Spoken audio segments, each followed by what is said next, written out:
Hello, good evening, everybody. Please, if you can hear me, just drop a comment. If you can hear me, drop a comment in the use the comment section. I'm going to see it from the back end here. Just drop a comment. I need to be sure that you can hear me before we proceed. All right, I can see Ajibola says I can hear you. So the audio from this end is working. And Stanislas, okay. April, ah, my G, how you doing? All right, good. Okay, guys, um today is going to be an epic day. It's going to be epic. First of all, I want to thank every single one of you who signed up for this training. I really appreciate the vote of confidence and the trust that you have reposed in me. You believe that I can help shape your year in 2024. And basically, what I'm going to do with this training is to, like I said in the on the source page, is to explain to you what I plan to do, how I plan to do it for myself, for my business, and then also show you how to navigate that process in itself. Basically, how to make 2024 your best year ever. Now, before we continue, I want to let everybody know that the recording for this training, even though we are doing it live here, the recording is going to be available after 24 hours. So by this time tomorrow, when you log in into your account on I Will Teach You Business, you will be able to see this training as a standalone um, option there. So you can just click on it and you will be able to access it. And when you click on it, you will be able to also access the bonuses, the marketing calendar, and everything else that we promised was going to come with it. But for tonight, I just want you to focus, pay attention, and this is going to run for anywhere between an hour and a half to maybe 2 3 hours. So you might want to get some water close by. You might also want to get some form of writing pad, maybe a pen and paper, or open the notes app on your phone or your computer device. All right, so let's get right into it. How to make 2024 your best year ever. Now, the reason why I came up with this idea or this training is because every year about this time, I always travel back to my hometown in Anambra State, and I do a lot of soul searching, and I also do a lot of thinking and planning for the next year. Ever since I started doing it, things have always increased, but results wise, income wise, it's always been amazing every time I've done it. But this year, I had this urging to not just do it for myself, but to also share what I was doing with other people. Now, whatever I'm going to share with you here tonight is based on where I am right now in my life as an entrepreneur and as a human being. You can choose to copy it, or you can choose to copy it and then modify it to suit your own circumstances. All right. So I have a different take, or I have a different idea about what I want to do next year. In fact, what I want to do next year is far more than I've ever attempted to do in my entire life. Um, Especially to do it within 1 year. So as we go along, you're going to get those details, just not to you know, waste your time. Let's move along. Why does it pay to plan a new year in advance? Why? Why should you do it? Why does it pay? Why is it necessary? I learned about planning the year from my mentor, the late Dr. Sonny Emmanuel Ojawase, and he was someone that ran nearly 10 companies. He was a multi-billionaire himself. If you know that name, you know that he's a don in the publishing business and especially in the sports um, publishing business. And he said, whatever you plan for is what you achieve. He said, how are you going to achieve something worthwhile if you don't plan for it? Sometimes you know something. I mean, think about it. Has this happened to you? Sometimes you know something, but you really don't use it because I mean, I knew that you had to plan, but I never planned. Or even if I did plan, I never took it seriously. He was a person who showed me that there was a system to this thing. He explained to me what I needed to do because when you plan, you will be able to set goals, and when you set goals, you will be able to now measure your progress. So the first thing is that planning the new year in advance gives you clarity. You know exactly what you want. Many people in this world, especially in this part of the world, especially in this country, especially young people, they are just coasting. They're just coasting through life, and whatever happens to them is whatever life throws at them. There's no clarity. They don't know what they want. I was speaking at an event this afternoon and I said the very first thing you need to do if you want next year to be different from this year is that you have to be very, very clear what you want. What exactly do you want? Now, I'm not talking about the spiritual now because this is a business class, so I'm narrowing it down to business. What exactly do you want? What do you want? For yourself, what do you want income wise? How much do you want to make next year? If you don't know how you're going to plan towards it, I know that the title of this training said how I plan to make 100 million naira next year. Now, I used that figure because I felt it was a figure that I could use and not turn people off or make people afraid. It was a figure that I felt was comfortable for anybody to contemplate. But the truth is that I actually plan to make at least, guys, and I want you to pay attention now. I actually plan to make 24 times that. 24 times that. And I'm going to show you how I plan to make it. But the very first thing to understand is that you need to gain clarity. When you plan the new year in advance, you have clarity. The second thing is that you have a benchmark to work with. You have a starting point, right? You have an end goal. You know exactly where you want to start. You know exactly where you want to get to because now you have clarity. Where am I starting with? What skills do I have? What resources do I have currently that I'm starting with? What do I need to gather in order to get to where I want to get to? That is what planning helps you determine.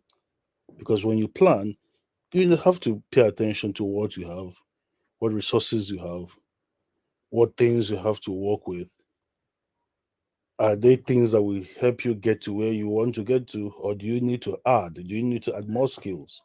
Do you need to add more resources? How are you going to get them? That is what planning helps you achieve. And then it helps you keep score because you have planned in advance. As you're moving along, you will know whether you are sliding backwards or whether you are shuttling forwards. All right. So, clarity, benchmark to work with, and keeping score. That is why it pays to plan the new year in advance. So, I'm going to quote some of my favorite authors. The sales message that sold this training, I said there are uh, books that you need to read that you should. Basically, I deleted everything. You know, these two guys that I'm quoting, or three guys in this case that I'm quoting, but two majorly anyway, that I'm quoting, they're among their materials are among that list that you are going to get. So this first quote says, I know the mind, and it is like a parachute. Like a parachute, the mind is most valuable when it is open. I know the mind, like the parachute, is most valuable open. What does this mean? It means we need to keep an open mind. It means that as we journey along, especially for next year, keep an open mind. Now, keeping an open mind does not mean entertaining all sorts of rubbish, but you want to keep your mind open enough for you to identify when something is rubbish so that you can trash it. You don't want to shut your mind and miss opportunities. You don't want to shut your mind and miss things that should have come your way. Let me give you guys an example. 3 weeks ago, I got a call from a friend of mine. I hadn't spoken to him in over a year, and he said, Ronald, I want us to meet. So I said, okay. And he said, when we met, he said, Ronald, I want to work with you. I want to start a new brand in the e-commerce space, and I want to work with you to do it.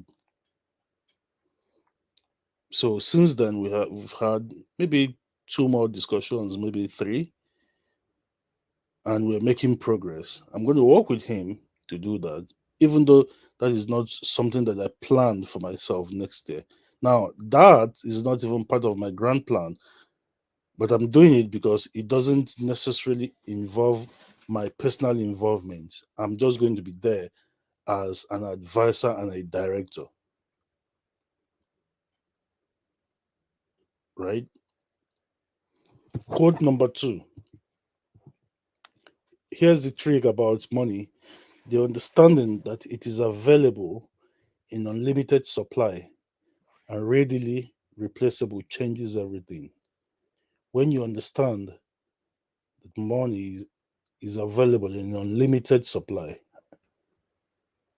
and that it is readily replaceable, it changes everything. It changes it because attaining success, moving forward in your life, is all about how you think about things. I don't think of money, and don't get me wrong, it takes some time to get to this point, but I don't think of money as something to chase. I think of it as something to attract. I don't think of it as something to worry about. I just think of it as something to invest something for and getting returns back. Money is the best way to describe getting money is for you to think of a farmer. Think of a farmer, right? We're in the Hamatan period now. After the Hamatan period, by March, we will start getting into the raining season. The first rains will probably start by March or April. Now think about the farmer, right? The farmer takes a bowl of maize, and I'm saying this because I grew up around farmers. When I was young and we left the north, I went to school in my hometown. I was sent to train to be a priest. So I went to school, a priest, a training school for priests, for Catholic priests, located in my hometown. And during the holidays, I would spend my holidays in my mom's village with my grandparents, and they were farmers, right? And I will watch them plant things. They take a bowl of maize, probably maybe around, I don't know, give or take, maybe 1,000 seeds in there, and they will plant. And I will join, and I will dig the holes with my fingers or with a trowel, depending on what you had at the time, and we'll throw 2 seeds, sometimes 1 seed into the hole, and we'll plant them across a vast expanse. And what do you know? A few days later, the base starts to germinate. Few weeks, they are a little bit grown. In about 2 months to three, they are fully grown. They are far taller than you. And now each stalk of maize has at least 3 maize combs on it. And each of those maize combs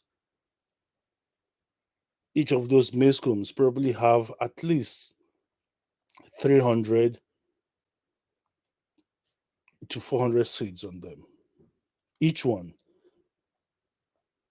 And this is just one stalk of maize. And then you look at the entire field and it is filled with maize.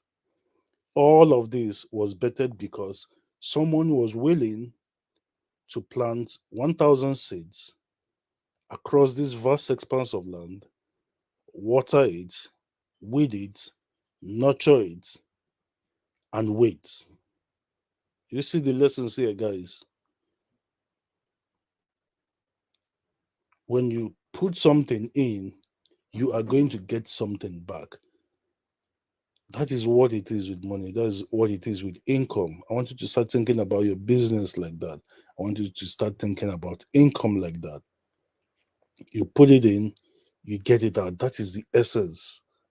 You have to understand that you are always going to get much more than you put in back because it's available in unlimited supply and it is easily replaceable. The fact that you lose some money today doesn't mean you are not going to make even more tomorrow. It doesn't mean you are not going to make 1,000 times more tomorrow. It is easily replaceable. That is the confidence you should wake up with every single day. Money is available in unlimited supply. You are always going to get it if you want to get it. If you want to get it, there are plenty ways to get it. You only need to know how. And even if you have it and you lose it, it is readily replaceable. Once you understand this, it changes everything. You will never, ever, ever, ever be worried about money again in your life. Quote number 3: nothing is impossible for a man who refuses to listen to reason. Nothing is impossible for a man who refuses to listen to reason. We grow up, uh, were raised and forced to be raised to reason, right? We're forced to think a certain way. We go to school so that school molds us to be a certain way. If you have gone to university, I'm sure you know the stress you pass through university. There is no independence of thoughts. Everybody wants you to think a certain way. Your lecturers want you to think a certain way. The school administration wants you to think a certain way. If you see something that is bad and you protest, they threaten you with rustication or with suspension or with. But there's nothing impossible for the man who refuses to listen. The moment you leave school, the moment you become independent, you're on your own, you need to begin to learn how to refuse to listen to reason, because most times what people call reason is chickening out. What people call reason is them giving up. What people call reason is them settling. There's nothing impossible for a man. And when I say man here, it doesn't mean just men, it means both men and women. So let me say it like this: there's nothing impossible for a man or woman who refuses to listen to reason. What this means is that you have to learn to think for yourself, look at the evidence for yourself, analyze things that you come face to face with, analyze things that are placed in front of you, and make decisions for yourself. Don't do it because somebody wants you to do it, because many times people want you to do things for their own reasons. For their own reasons. You need to have independence of thought. And then, of course, sell people what they want to buy. You are business people. In 2024, I don't want you to do anything else except sell people what they want to buy. Let me tell you guys something. It is hard enough to be a business person. It is hard enough, and I'm sure you know. It is hard enough to be in business, to be a business person. Why make it harder by trying to create desire? You don't ever create desire. Nobody creates desire. You don't. Don't try to make people buy something because it is something you like. Don't try to make people buy something because it is something you think that they want. You need to be sure. You need to know exactly what it is they want. And as we go along, I'm going to show you how to find out what people want to buy. Want. Let me give you guys another story. In 2000, the GSM came into Nigeria. Before the GSM, if you wanted a phone line, you have to go to a Nitel office. You needed to pay 30,000. I remember that we paid 30,000, and then you pay 30,000, fill a form, and then you wait. And many times you wait for years. In fact, many people never got their phone lines after applying and paying. We didn't get it, even though we paid 30,000. But God, the thing was that my father was wealthy, so he had a Turaya phone. How many of you guys remember what a Turaya phone is? It's a satellite phone, right? But we paid that money. That's how you got a phone line. If you were lucky, they now issued a phone line to you. If you were lucky. As of the year 2000, there was less than 50,000 phone lines in the entire country. You understand what it means? As of 2000, it was said that the population of Nigeria was around 120 million, early 2000s.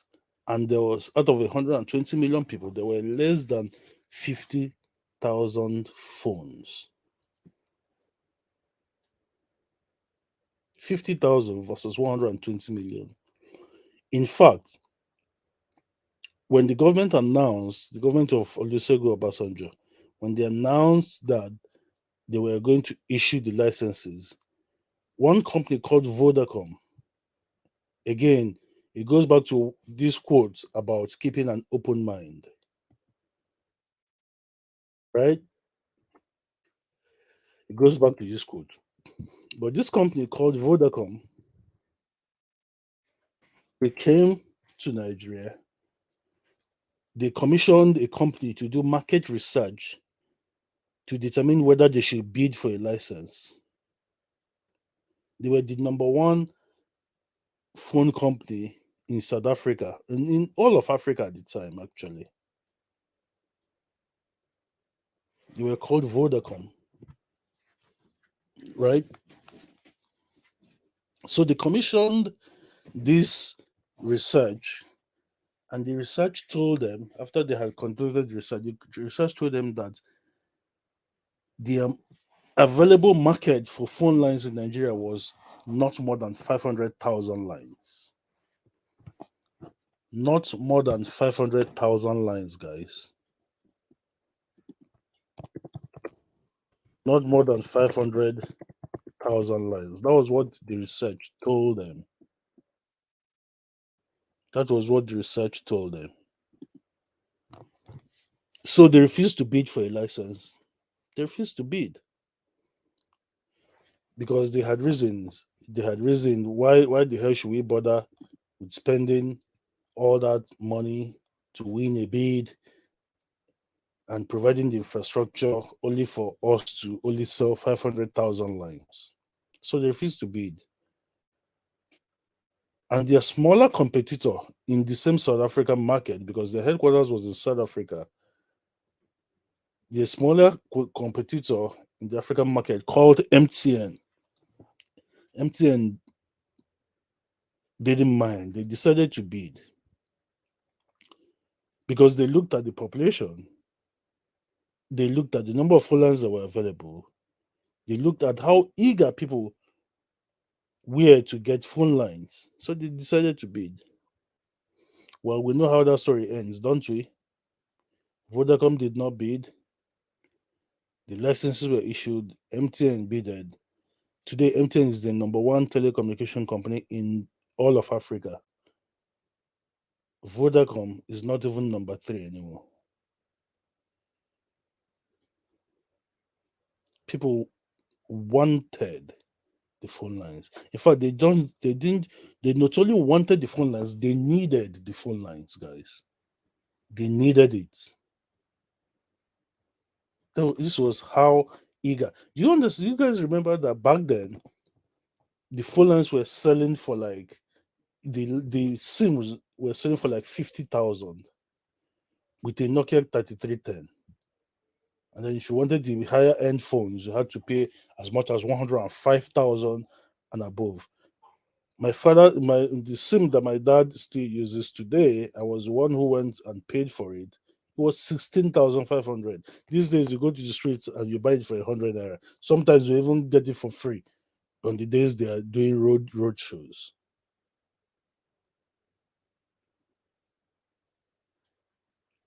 People wanted it, so they didn't care what it cost to get it.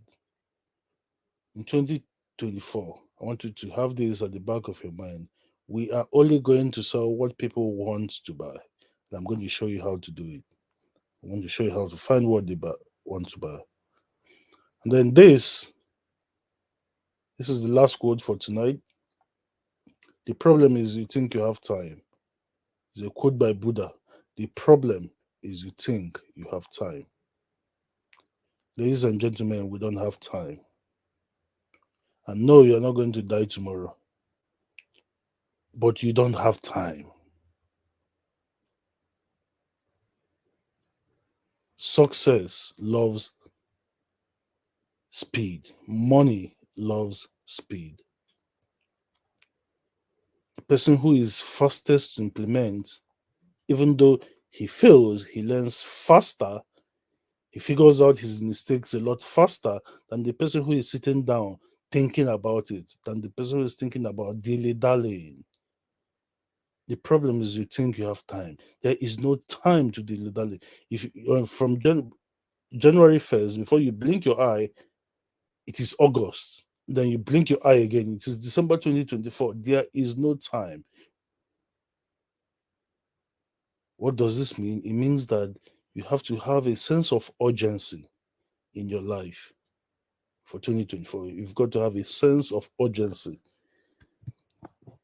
You cannot overthink things. You cannot sit down and chew and chew and chew on a tuber of cassava like a grass cutter. We Igbos, we have this saying called inchitaro. Inchi is the Igbo word for grass cutter. Inchitaro. So inchitaro means grass cutter bites now. Bites. But the grass cutter is there spending time just scraping along the tube of cassava. Because that's what grasshoppers eat inside the bush. The grasshopper is just there scraping along and scraping along. No sense of urgency. And before you know it, he's caught in the trap. I don't want you caught in the trap next year. And if you don't want to be caught in the trap, you've got to cultivate a sense of urgency. You have an idea, you implement it. Don't worry whether it's going to, you implement it. Don't worry whether it's going to turn out good or bad. I'm telling you, most times they will turn out well. You implement sense of urgency. The government doesn't care about you. I'm sure you know this already. If you didn't know this before, I'm sure that this year and these last elections proved it to you. You have got to operate with the mindset that you don't have a government because it doesn't care. As far as they're concerned, you could as well be dead. This means that you are on your own. You are on your own by yourself.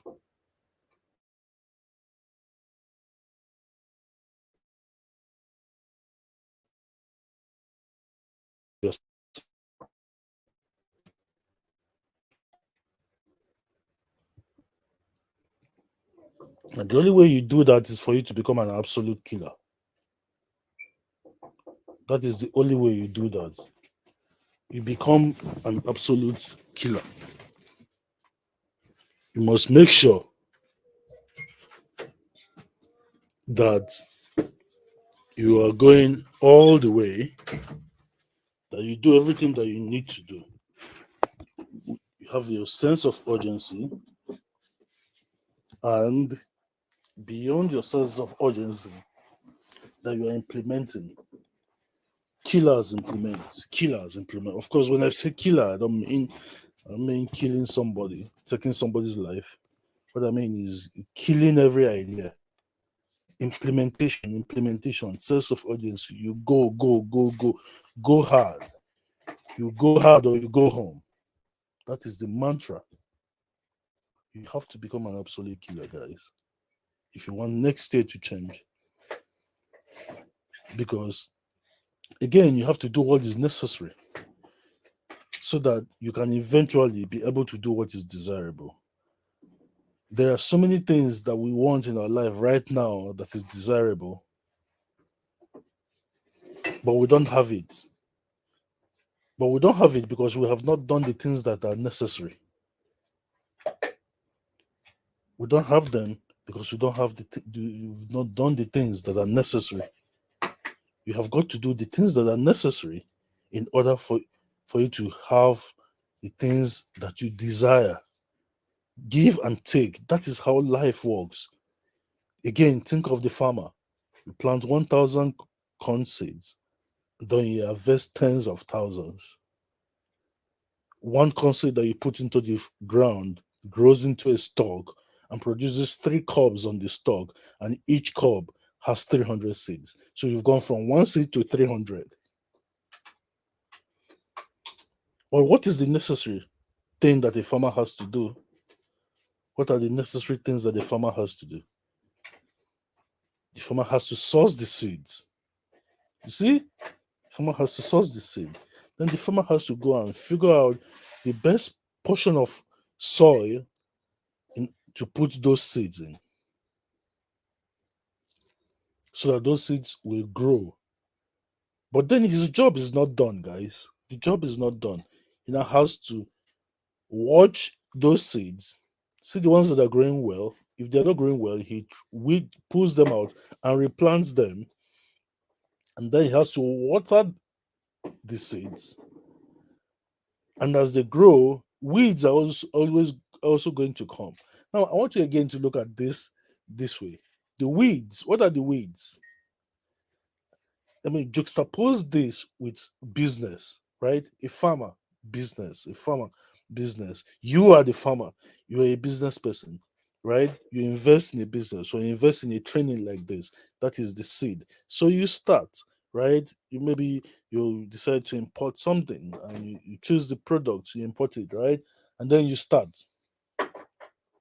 When you import it, you have sown. Now you run your ads. That is you now tending, watering. You run your ads. You're now watering, and then your sales start coming in, right? That means that the business is growing. Your plants are growing. Your corn, your maize is growing. But then the seeds start to grow with it. Business, what are the seeds? Think about it. What are the seeds in the business? It is your delivery companies tells you, oh, we're not going to do we no longer do deliveries. We're closing shop. The weeds are things like you send a product to a buyer, the buyer that requested the product, then the product gets to their doorstep and the buyer says, I don't want the product anymore because it is pay on delivery, right? Those are the weeds. I'm giving you examples. But what do we do with the weeds? A farmer pulls out the weeds and throw them away. Your job is to pull out the weeds in your business too by solving the problem. Oh, your delivery company does not doing well. You find a new delivery company. Oh, someone refuses to take their order that they asked for, their order, right? You identify what kind of profile that person has. You identify their profile, and then you try as much as possible to exclude those kind of people from your buyers, right? You have got to do what the necessary.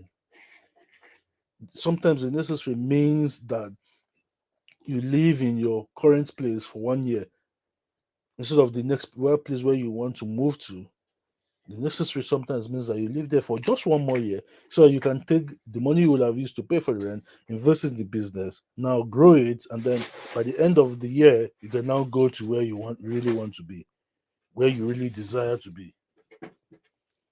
You do what is necessary so that eventually you'll be able to do what is desirable. All right. Now, I want us to talk about how to become a master of markets because this is the only way to make money. Everything about making money as a business person boils down to this. You have got to become a master of markets. I want that to sink in. Become a master of markets. Why do you want to become a master of markets? Because when you become a master of markets, you'll be able to make money at will. When you become a master of markets, you understand niches, you understand different markets, and you know exactly what to sell to a specific market in order to make money in that market. I am a master of markets. I've started a real estate company that did well, but we shut it down because there was too many shenanigans in that industry that we didn't want to be a part of. And because I'm a very, very conscientious person and I'm someone who doesn't want to do the wrong thing. I want to be able to sleep well and not worry about, how I ripped off somebody. So we decided to leave that niche and we shut it down, even though it was doing well. I've sold practically everything. I've run an agency that we've also rested. I've sold things in all sorts of markets, more than 20 different markets. Why? Because I'm a master of markets. I'm going to give you guys the Cliff Notes version of how to become a master of markets. Because when you become a master of markets, selling comes easy for you. And when selling comes easy for you, bringing in income into your life becomes easy. How much income now comes into your life now determines on how well you understand how to be a master of markets and how much you want to have in your life. So if you sell online, internet marketers have a high rate of failure. There's a high rate of failure if you're selling online, if you're using the internet to sell. But here's the good thing about it, that you can still be richer than King Midas. You guys know King Midas. King Midas, the folk tale, the Greek folk tale about King Midas. King Midas was the king. For those of you who don't remember, King Midas was the king who, I can't remember exactly what it is he did for a god, I think, and the god asked him to ask for any favor he wanted, and he said, "I want everything that I touch to turn to gold." So the god granted him his wish. So he touched his plate of food, it turned to gold. Whoa! He touched his throne, it turned to gold. He ran out, touched his bed, everything he was touching turned to gold. And he was so happy because now he could turn anything to gold, meaning that he will be the richest king in the entire world, and he will be able to control everything.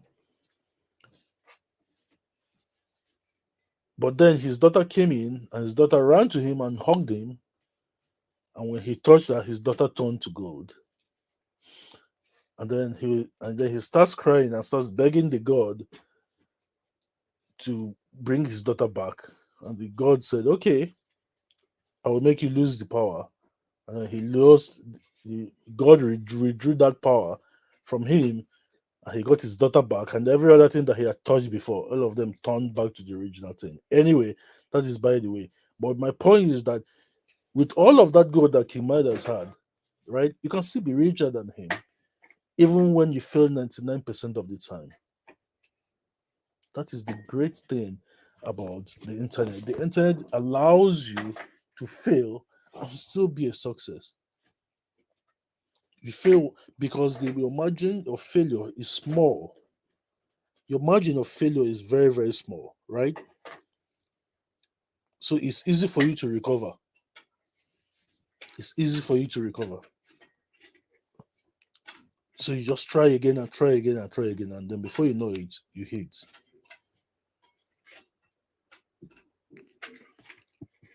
right?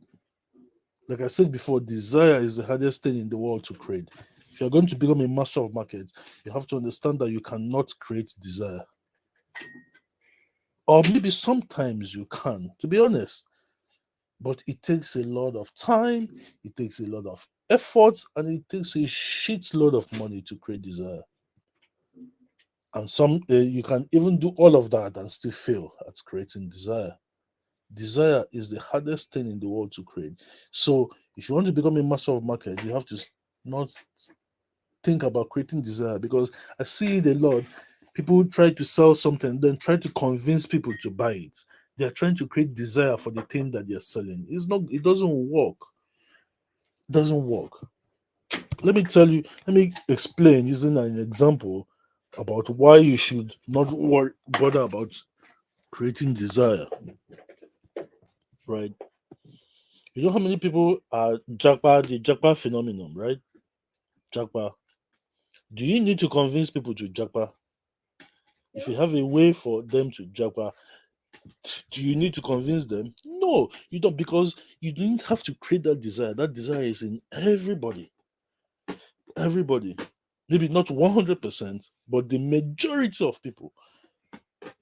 So if you create a way for people to use to jackpot, people are going to want to buy the thing. So you don't create desire. What you do is you channel desire. You have to look for desires that already exist. You look for desires that already exist.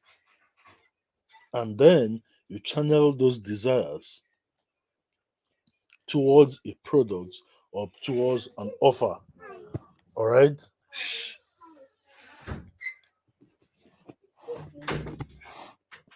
So you don't create desire. You look for desires that already exist. The Japa phenomenon is a desire that already exists.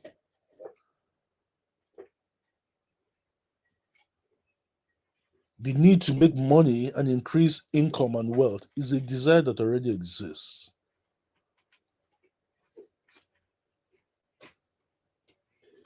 The ability to have and enjoy sex is a desire that already exists. The ability to have children is a desire that already exists. Having your making your children become smart and perform better in school and be called geniuses is a desire that already exists in parents. I know I have a kid that I spend millions on every single year, and this kid is barely 4. It is a desire that already exists. The desire to not die of a debilitating illness is a desire that already exists. We want to find desires that already exist and then take that desire and then channel it to something that we're selling. The better and better you get at doing this, the easier and easier it will be for you to sell something to someone. So, if you want to make a lot of money in business, number one, you need to know which products or service ideas will be most desired by your prospects. Then you need to know which are most likely to give you profit rather than losses you can't afford. This is important. There are so many things you can sell, but not all of them can give you enough profit to make the money you want. Let me say it again. There are many things that you can sell that are desirable, but not all of them will give you the most profit. So you need to know how to easily and quickly get proven and reliable market data that will tell you upfront if you have a winning idea or whether you'll be better off throwing that money into sure bets.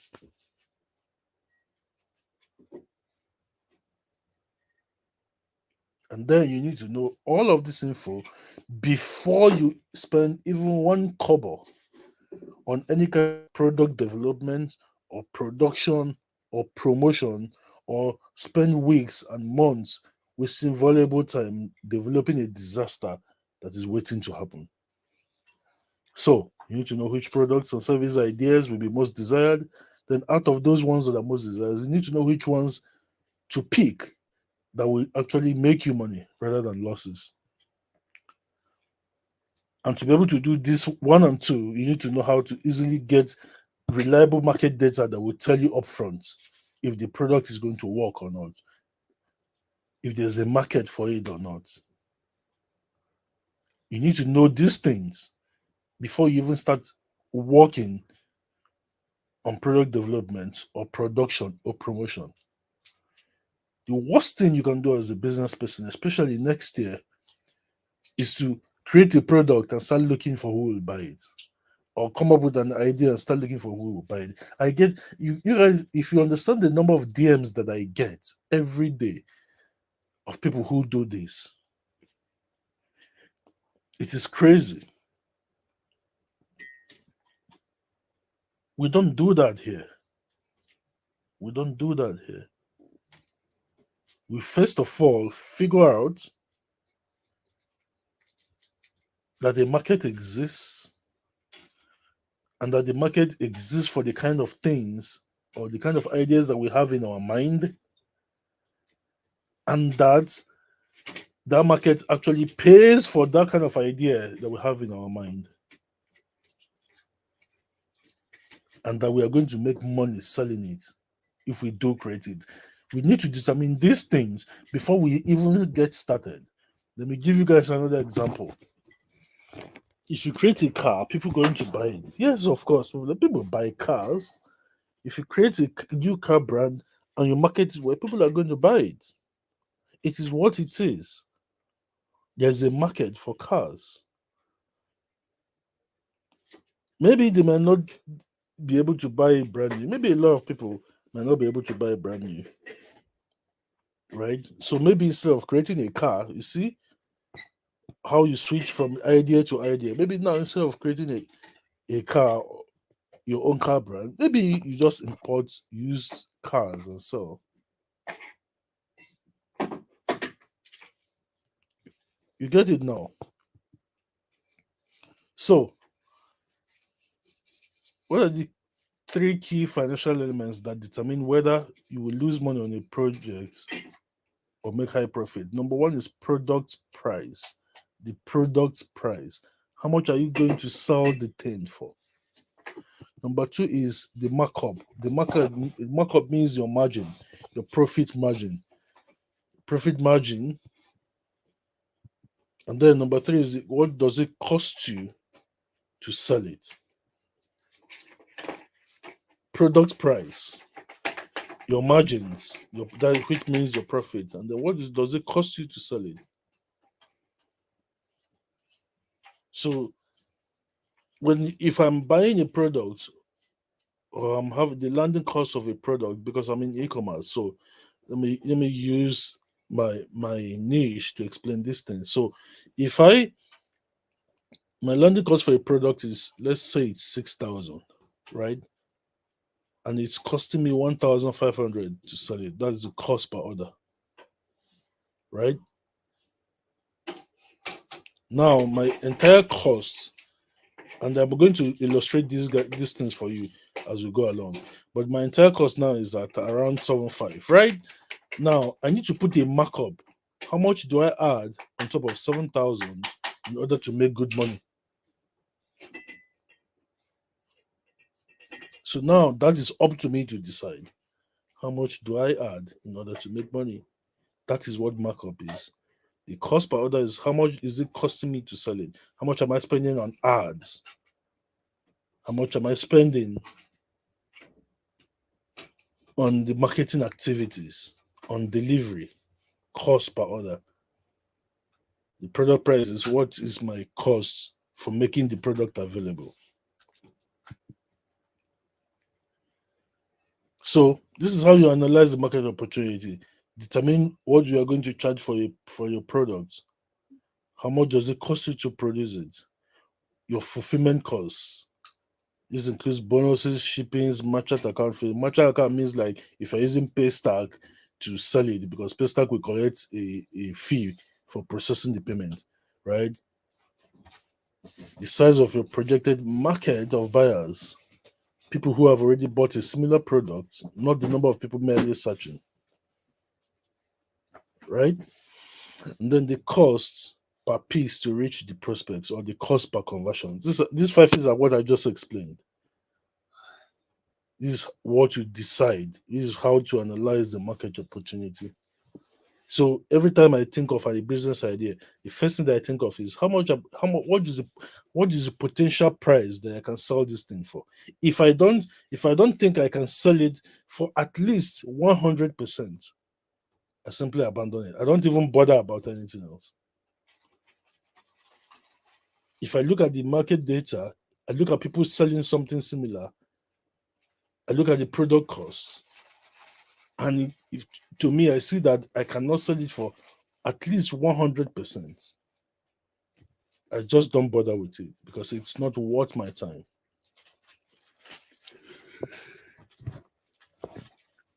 Right? So let's talk about the trends, the four direct marketing trends, and the risk ratings. Now, these are the trends that determine which kind of markets to go after. So there are natural trends, there are forced trends, there are static trends, and then there are flat trends. So let's explain them one by one. So the first one is the natural trend. Failure rates, if you follow a natural trend, is low. If you sell a product with a natural trend, it is low. So the best markets you want are markets that are trending, because natural trends have a life of their own. An example of a natural trend right now that everybody is aware of is AI. Natural trends, they keep expanding and they keep growing until they hit a maturity level, right? So you often see and hear and read about natural trends in the media, right? That's because they get so many attention because there's a tremendous amount of growth. Because you have to understand all trends are measurable. Because if you can measure it, it is not a trend. Another example of a natural trend that we saw the last few years is cryptocurrency. So sometimes you're going to see something coming and it's trending upwards. So the first time I heard about AI, I knew instantly that it was a natural trend. So the only thing I was thinking of was to learn, understand how the thing worked, and then how do I fuse it into products that I'm selling so that I can sell it. I can use that trend to sell the product. So, for example, if I have a software that writes, I don't have that. I'm using this as an example.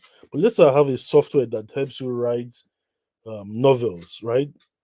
How do I incorporate AI into that software? If you notice, many software now have AI now have AI incorporated.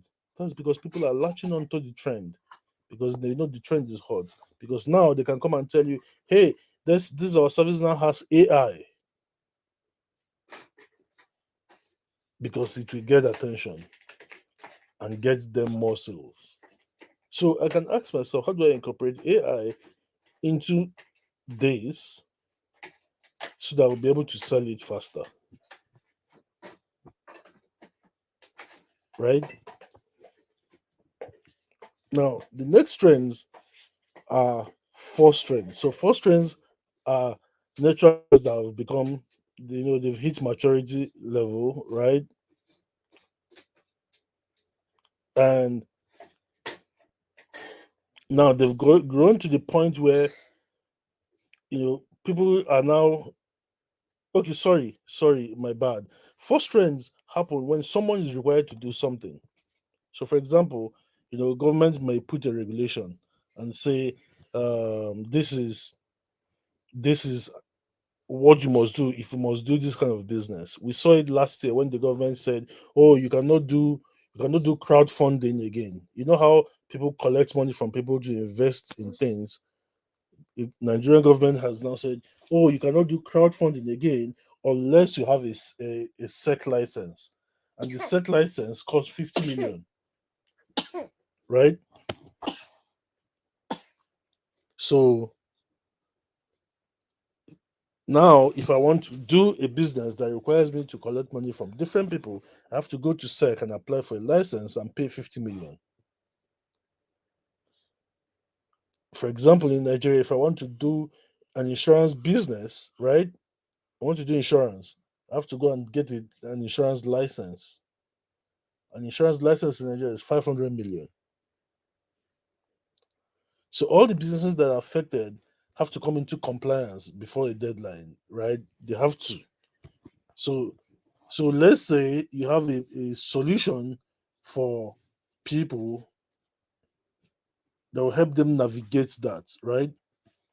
Yeah, maybe it may work, but it might work in the short term. The moment that provision is removed, your business is gone. So selling in the first market requires you to have special selling strategies and techniques that few people have learned to master. And then the third trend is the static or the replacement market trend. So this means that the market has matured, right? Or maybe the market didn't even really take off, right? It was popular for a while, it was a hot trend for a while, but then it matured, right? So example of products in replacement or static trends are like cars and clothing. I mean, these are things that people will always need, but it's not like they are new things. It's not like they are going to be popular. Now, sometimes someone can create something in a static trend that becomes a hot trend, right? Becomes a rising trend. For example, when Elon Musk started building Tesla and electric cars, he became hot. It was in the media. I mean, every day it's still in the media, But that's because he has taken cars and now created something absolutely and totally new. And nobody else, no other company that has tried to copy him have managed to do it as well as he has been able to do it. Right? So think of this market as a replacement market for products that are available: cars, clothing, shoes, coffee makers, right? To make a sale in a static market, you must reach the buyer at exactly the right time with an excellent price and an excellent product so that the buyer can switch to you. This is where many people are going to be. This is the mark the this trend is where many of my own products are currently. And I tell you, you can still make a killing selling this, selling to markets in this trend. And then of course there's the flat or trend or the dead market trend. Failure rate is high. Many products in this category are from naive and optimistic entrepreneurs who come up with product ideas that are so new that they require people to change how they currently do things. You know, someone came to me one time and he said, Mr. Ronald, I want you to help me. I have this idea, you know, and I think it's going to do well. And I said, how do people who, in this market, how do they already use this thing? How do they already buy something similar? You just can't come and change how people behave. Remember what I said? Desire. You can't create it. You understand? You can't create it. Certain markets haven't matured to the point where people can just do things. So here's another example. If you want to buy a car, how do you buy a car? How do you buy a car? You think about the car you want to buy, then you go to car dealers, then you ask them for the kind of car that you want. Now, if they have it, they show it to you. If they don't have it, they will tell you they don't have it, or they will take you to a fellow dealer who has it. And then you look around, you see the one you like, you go with your mechanic, you test it, you start it, you do a test drive, you like it, you discuss pricing. If the pricing is favorable for you, is what you want, then you buy it. Now, imagine I tell you, oh, come and buy that car from me on the internet. You don't need to see the car. Don't worry, just pay online. Pay. Click online, click on the car picture you want, click online and pay online. Let's say the car is 12 million. You paid the 12 million online. Are you going to do it? Of course not. Of course not, because that's not how people buy cars. That's not how people buy cars, right? You cannot try to come up with product ideas that are so new that they require people to change how they currently do things. Because to be able to do that, you need to have deep pockets. Also, products that require a lot of education over a long period of time are flat market products. Don't sell flat market products. Any product that needs too much of an explanation to sell, too much of thinking, that requires too many FAQs. No. Because remember, like I said earlier, business is hard enough. Why make it harder? Why make it harder? Right? So flat markets have very little current demand, and even worse, there's no want or need. Let me tell you guys another story. So one time, I saw this product. It's an e-commerce product. It's an electric toothbrush. An electric toothbrush. So I was like, huh, you know, This toothbrush, you just put your toothpaste on it and then you put it in your mouth and then it just rolls around in your mouth and brushes your teeth. Now, supposedly, supposedly, it does a better job of brushing your teeth than you when you use your hand. But what I didn't factor in is that you still have to hold the damn brush in your hand. You still have to move it around, right? I had already paid for the product, and then hit me. I was not like, wait a minute. It's not like a machine is going to sit me down somewhere, open my mouth for me, put this brush in, and then just brush me. It's not like that's what's going to happen. That's not what's going to happen. I still have to hold the brush in my hand. I still have to move it around my mouth. So how is it different from the regular toothbrush? Why would someone pay 50 times more for that than a regular toothbrush? Maybe a couple of people will pay, but not enough. Not enough. Not enough to give me the kind of money that I want and the number of sales that I want. So I had to contact the company and tell them to issue a refund, which they did. So do not sell products that are in a flat trend or in dead markets. So no matter what your gut is telling you, we call it our mind. My mind, they tell me. That's what we call it. So no matter what your mind is telling you, stay away from opportunities where you cannot positively prove that there are a lot of other people who are already successful selling similar products. This is how you determine if a product opportunity is in a natural trend or a flat market. If it is a natural trend, right, or a static trend, you will see that there are other people who are already selling it. There are other people in the market. There are other people in the business. They are doing it. It proves that there's money to be made there. If you cannot show that there are competitors doing it, don't do it. Because I see a lot of people who try to avoid competition because they think competition is bad. It's not bad. Competition is good. Competition is great. Competition means that there's money to be made there.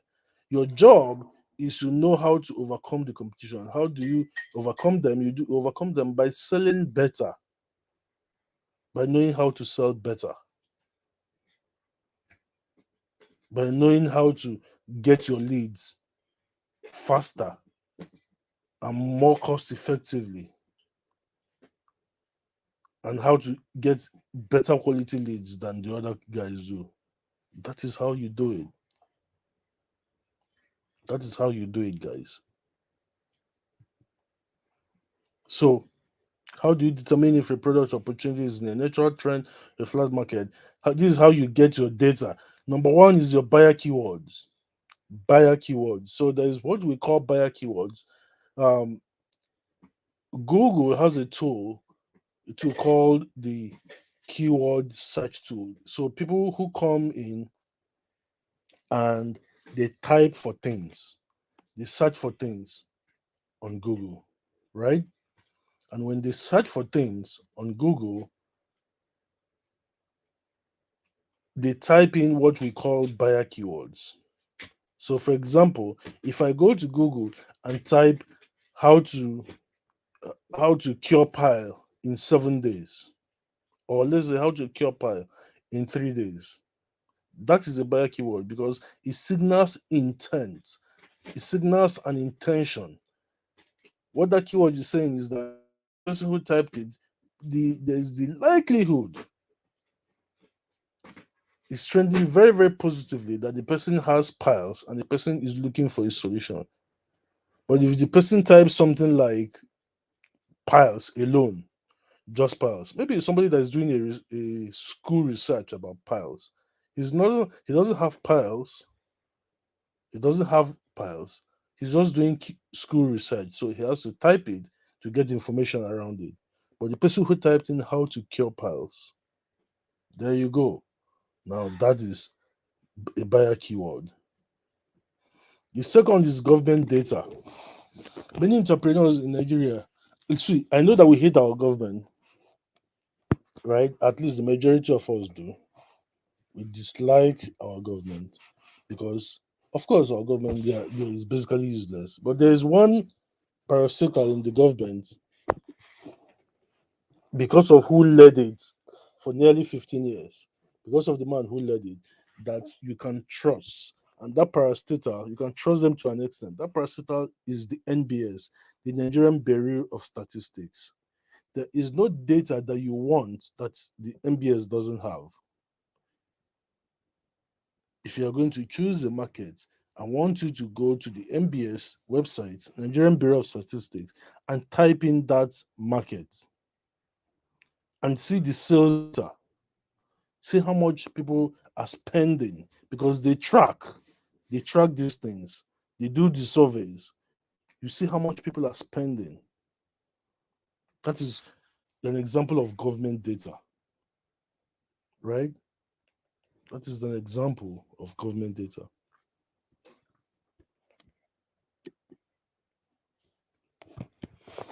Number three is NGO data, data from organizations like WHO, World Health Organization. For example, my e-commerce business is centered around selling health products. How do I know the products that I am choosing? How do I determine the products that I chose? I go to the WHO website and I search for data around that thing that I have in mind, because the WHO gathers all the data because they have to, because they donate money to the federal government. What it means is that because they donate money, they need data. So the federal government collects the data through the hospitals and gives it to the WHO. And the WHO freely puts it on their site. Freely. So now I have an idea how many people in Nigeria are suffering from whatever ailments. I know, and let me even give you guys an expo. If you want to sell health products, right? Let me give you guys the top five ailments. Number one is diabetes. Number one is diabetes. Number two is male infertility. Number three is high blood pressure, or what we call hypertension, right? Number four is prostate cancer, prostate issues. That's number four. Number five is hemorrhoids. WHO data. And the WHO collects this data year by year by year. So you can search for as many years back as possible. They're usually late by 1 year because they have to collect and certify the data before they publish it. So if you are checking in 2003, the last data you will probably see will be the data for 2001. So by 2004, they'll have the data, they'll upload the one for 2002. But it doesn't matter because it's just 1 year difference. Now, four, how to determine how many people are in the market, people who are in a market, is to use what is called the SRDS. Now, the SRDS is if you are selling to the American markets. We have a business that sells to the American markets. Now, I don't run it, my partner runs it, right? So now we make use of the SRDS. We make use of the SRDS. SRDS is a resource that tells you how many people are buying what in America. If they are so detailed that I wish the Nigerian Bureau of Statistics can have something like that. So if I want to know how many people bought, if I want to sell eggs in America tomorrow, I can use the SRDS and find out how many people bought eggs in the last 30 days and in which states they live in. So that if I want to sell eggs, all I simply need to do is now to go to those particular states that has the most egg buyers and sell my eggs there. Life is simple. And then, of course, the five, like I said, is competition. If there is competition, it means there's money there. Simple. If there's competition. To give you guys an example, do you know how many people have started selling bitters? It wasn't like bitters haven't been available or around.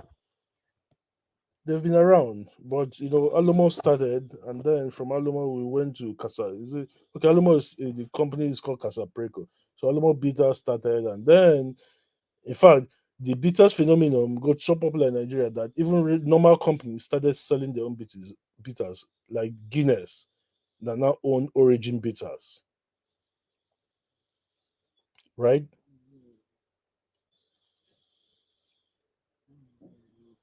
So they started selling their own bitters, and now there's Action Bitters by another company. There's Action Bitters, and then Obi Kubana he started his own bitters called Odogu Bitters, and then before you know it, these other guys started. Every Tom, Dick, and Harry is now coming up with a bitters brand because now suddenly people are now like, "Oops, there's money in it."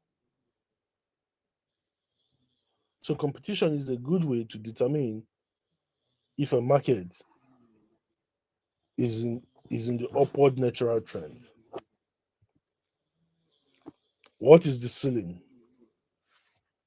What is the ceiling? I told you guys earlier that a friend called me and we're getting into business together, right? And while we were talking, he kept saying this. For every idea that we looked at, he would ask me, "What is the ceiling?" So I'm asking you guys now, what is the ceiling? Don't forget this phrase. What is the ceiling? It is a very, very important phrase if you're going to be a business person, if you're going to sell successfully, if you want to make a lot of money in business. What is the freaking ceiling? Because many people do not know what the ceiling is for the market they are trying to attack or they are trying to sell to. What is the ceiling? The ceiling means how many people can you sell it to? And if you watch Shark Tank, I want you to think like the sharks, be like the sharks. If you watch Shark Tank, I'm sure many of you watch Shark Tank. You know that the most common question that they ask the people who pitch their companies and their products is, "What is your sales like?" Because they want to know how many sales they already have. And they're also thinking, how many people can this product sell to before the market is tapped out? You want to make sure that you are selling to a product that has a high total addressable market. TAM. What is the total addressable market? If the total number of people that can buy a product that I have is only 5,000 people, why would I bother? What's the point? Why do I want to sell to only 5,000 and stop? Because if I sell to five, because first of all 5,000 will not even buy. So let's say out of the 5,000 total addressable market, maybe 2,500 will buy. So if I sell 2,000 units, I won't be able to sell anything again. My business dies. No, you want to make sure that the market that you are attracting or going after, that the ceiling is increasing, the ceiling is extending, right? The ceiling is extending. So means that it has an increasing audience, not a depleting one. You have got to be sure. All the products that I sell today, I know that in 30 years, I will still be selling them. Why? Because there will always be new people demanding those products. The ceiling is through the roof. So look at what you have for sale now. At what you're selling right now. Look at your thing right now and ask yourself, what is the ceiling for my product? What is the ceiling for my product? right?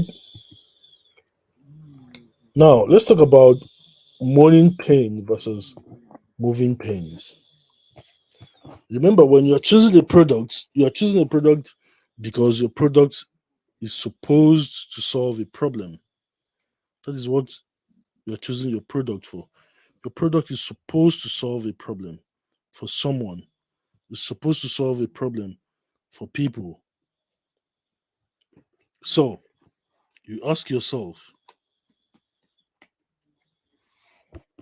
this product that I'm want to sell, this product that I'm considering, the pain that it aims to alleviate. Because believe me, every product that you're selling is either taking people away from pain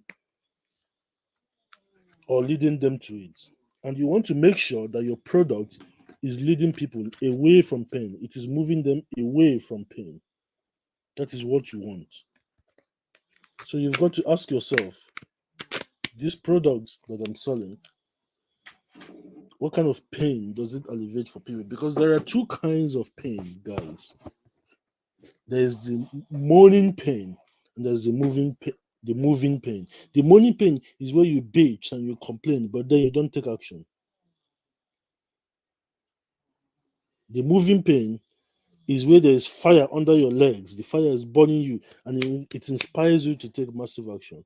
When you hit your toe against a chair, right? Sometimes it's probably happened to you. You hit your toe by mistake against a chair. The pain for a moment hits somewhere in your brain. It's very painful, and you moan about it. But what do? You don't do anything. The worst you can do is probably if you have balm in your house, you rub it. Otherwise, if you don't have balm, you bear it and you move on, right? But if your thumb gets caught in a door and you hit your thumb on a door and the door maybe is an iron door or something and it cuts your thumb and your thumb is hanging by the skin, what are you going to do? Are you going to bear it? No. You are going to be inspired to do something about it because you are going to rush to the hospital. You are going to go to the hospital so that the thumb will be stitched back. Otherwise, you are going to go from having five fingers to being called the four finger man or woman. So you are going to be inspired to do something about it. That is a moving pain.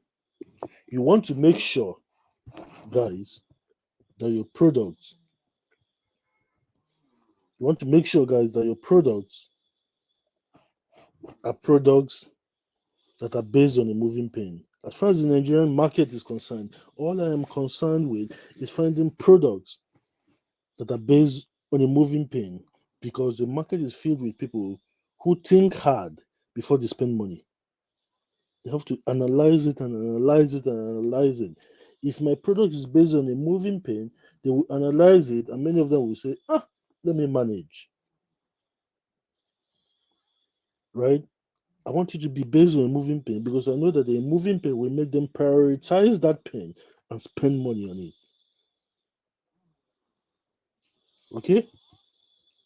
So examples for morning pain, moving pain. Number one is sleep problems. That's a morning pain. People can manage it. Declining economy, people will manage it, and hope that that this government favors them and their family. Maybe in lack of knowledge in the field, people will manage. But moving pain, health problems, war. If your country is at war, guess what you do? You will be inspired to move and find another country to move to your family to. Debt, sex issues, relationships, money. These are examples of morning pains versus moving pains. Right? So, should you sell your products for high prices or low prices in 2024, sorry. For the local market, you can only command high prices for the following reasons. Number one, you are selling a legacy, highly perceived product like cars, like real estate. Those are known to be expensive. So people who want to buy them are already coming with the mindset that they are going to cost some money, right? So they are going to be high ticket. If you sell them for very low price, people are going to be suspicious and they won't buy because they will think it's a scam. So that's one way you can sell command high prices for in the local market. Another way is that you have established name brand recognition. People now know you by name. Let me give you guys an example. You guys know that John Jazzy has this burger that he was selling. I don't know whether you know, but he had this burger that he's this burger brand. He doesn't make the burger. He partnered with a burger shop. So when the order comes in through their app, through his burger brand's app, they send the order to the burger restaurant, and the burger restaurant will make the burger, put it in their own packaging. That's in the packaging of Don Jazzy's Burgers brand, and then they will send a delivery person to go and deliver the burger. Now, a normal burger that you buy anywhere is around 1,500, but Don Jazzy's burger is 11,000 naira times 10 what a regular burger costs. Why is he able to sell one burger for 11,000 when other people are struggling to sell their burgers for 1,500, 2,000? Why is he able to do that? Because he has name brand recognition. That's why. The third reason why how you can command high prices is if you're willing to forgo volume for margins. So what it means is that you don't mind selling only a small number of products but selling for high prices. An example is people who sell real estate, right? Someone can do only one real estate deal, just one in the entire year.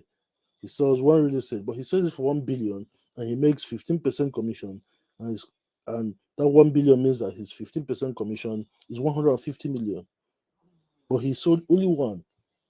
So he's willing to forgo volume for margins, right? So he doesn't care about margins, he cares more about the spread, the volume. That is so what this means is that you now know that there are certain products that you can sell for high prices. But for the local market, you should sell low ticket prices for the following reasons. Reason number one is that you have a me too regular product. If your product is not innovative, it is not the best thing that people have seen since sliced bread. If you're right, please try to go for the lower pricing. Go for the lower pricing model. If you do not have established name brand recognition, people don't know your name.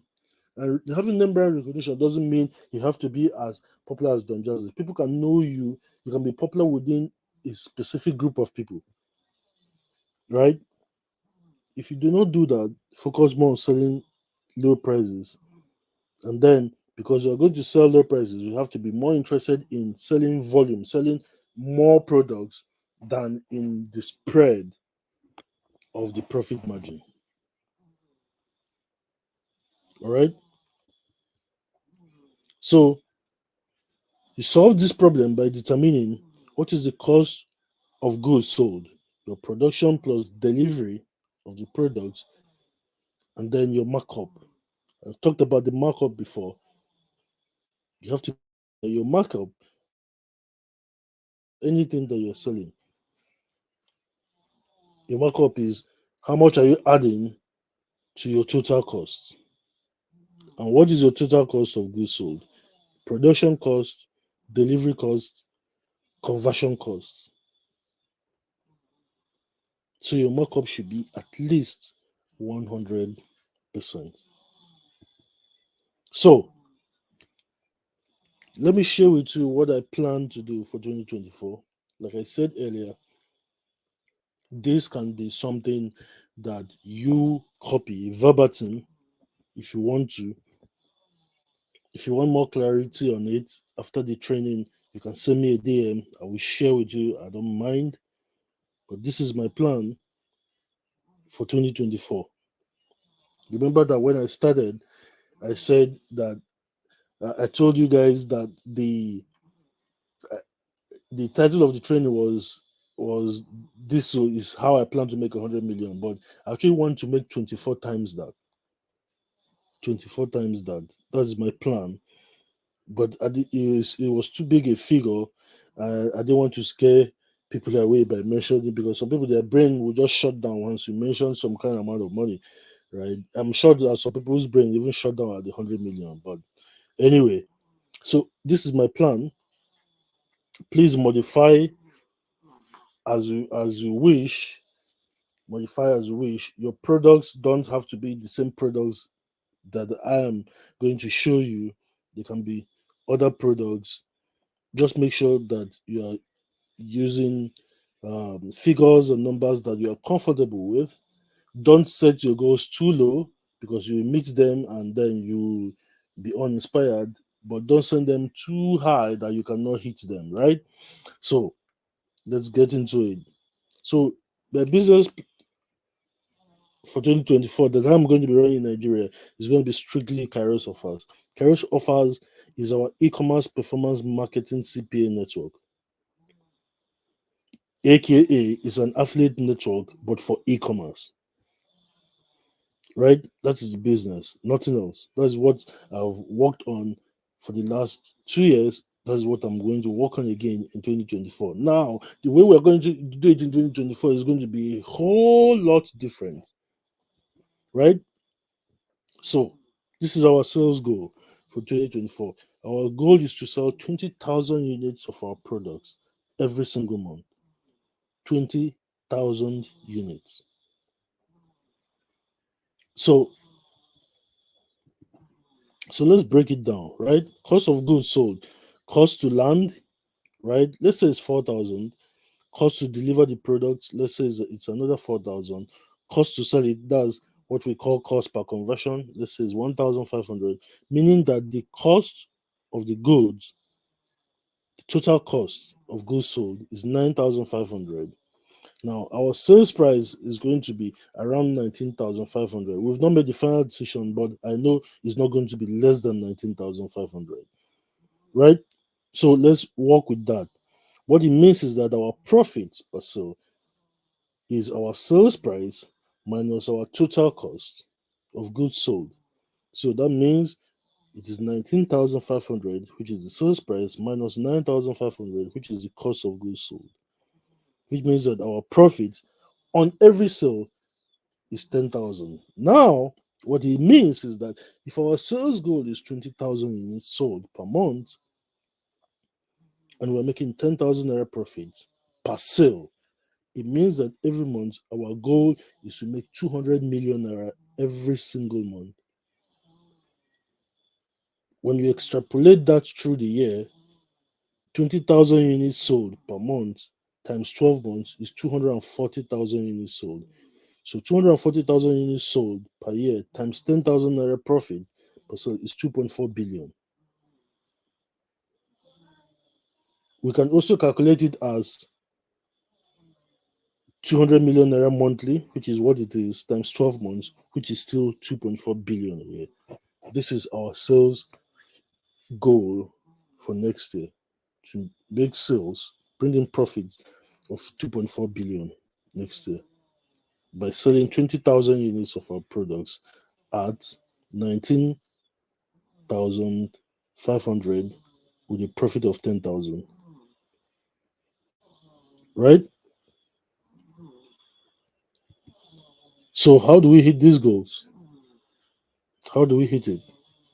Let me show you how we hit it and how you are going to do it. This is how you to hit your sales goals. I need you to look at this screen. It's important. Distributors,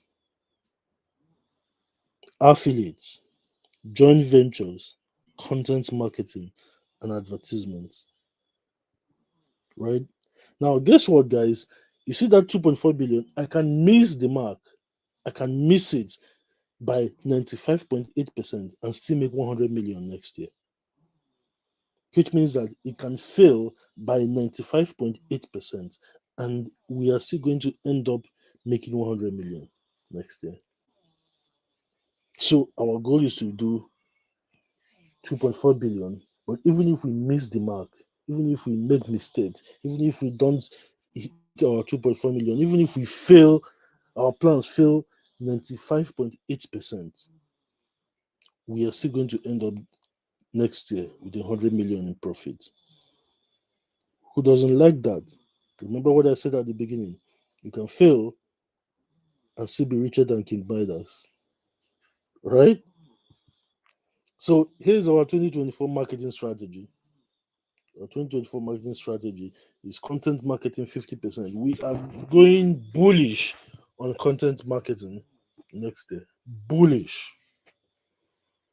Bullish. We're creating 50% of our marketing strategy next year is going to be centered around creating content. And I'm going to explain how we're going to do that. 30% is going to be based around using distributors. Because if I want to sell 20,000 units of our product next year, I want to hire distributors instead of trying to sell them myself. So I can hire distributors and sell to them at a wholesale price, and then they can sell at whatever they want, and then I support them with the marketing. Anyway, the next is joint ventures. We're going to do joint ventures. 10% of our marketing strategy is going to be based on that. And then we're now going to do paid advertisements that are spending money to get traffic, 10%. So let's break it down. So our content marketing strategy is we are going to have a uniform social media presence on all platforms: Facebook, X, Instagram, LinkedIn, and YouTube. We are hiring a two-man team of writers to create content. We're hiring people to create content. Now, if you don't have money to hire people, guess what you use? Can anybody guess? Let me see the comment section. If you don't have money to hire a team of writers, what do you use instead? Let me see, hope you guys are following and paying attention. What do you use instead? Let me see the comments.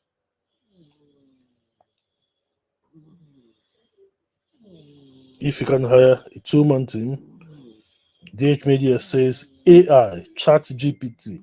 Onyinye says Chat GPT. Bingo. That's it. You use Chat GPT to create content, right? That is what you guys will do, right? Because now that's a viable alternative. And each day it is getting better and better and better. All right. So